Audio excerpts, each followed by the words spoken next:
के बाद तुम्हारा एहसास ये हो सकता है कि मुझे ना शराब के अड्डे पर जाना होगा, ना ताश के पत्तों पर, ना ही आवारागर्दी में, ना किसी गली कूचे में, बल्कि उसे एहतराम लाजिम होता है।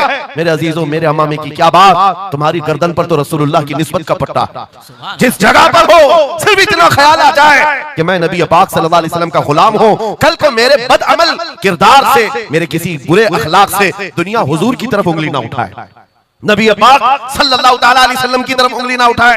ये आज आपकी जरूरत है मेरे अजीजों। तुम्हारी निस्बत हुजूर से वाबस्ता है तो तुम्हारा हर अमल दुनिया के सामने आईने की तरह है।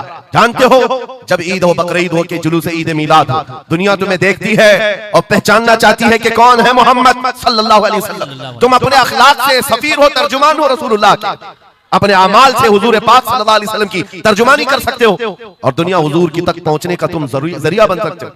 आज एक हदीस में आपके सामने रखता हूं, हजरत उमर फारूक का दौर है। एक शख्स मदीने तैयबा में कर्जा लिया था किसी से और कर्ज चुका नहीं पा रहा था, और वो भी सहाबी हैं जिनसे कर्जा लिया है। उन्होंने आकर के मुकद्दमा कर दिया हजरत उमर के पास। तवज्जो से हजरत उमर ने उस कर्जदार को बुलाया, कर्ज जिसके ऊपर था, बुलाया, कहा कि इनका कर्जा क्यों नहीं अदा करता? कहा मेरे पास कुछ चीज है नहीं, अदा कर दूंगा, मुझे मोहलत चाहिए, टाइम चाहिए। कहा कितना टाइम? बस 2 दिन का वक्त दे दें, मैं जाऊंगा अपने वतन और आकर के मदीने में इनका कर्जा अदा कर दूंगा।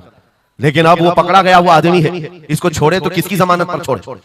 जाहिर सी बात है, कोर्ट में जब तुम्हारी गिरफ्तारी हो जाए, कचहरी में कोर्ट में हाजिरी होती है तो कोई ना कोई जामिन होता है जिसकी जमानत पर तुम्हें बेल दी जाती है। हजरत उमर ने पूछा, कोई तुम्हारा जमानत लेने वाला है यहाँ मदीने में?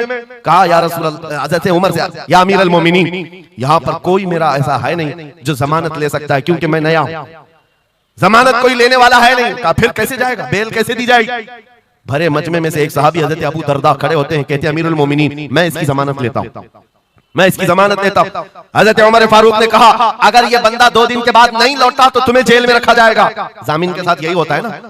तो उन्होंने कहा मुझे तस्लीम है। हजरत उमर के पास उन्होंने कबूल कर लिया और वो बंदा चला गया।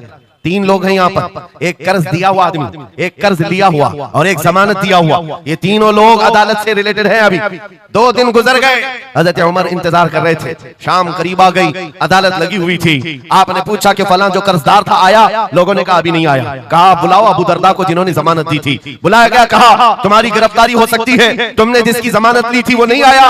हजरत अबू दरदा कहते मेरा यकीन है वो आए।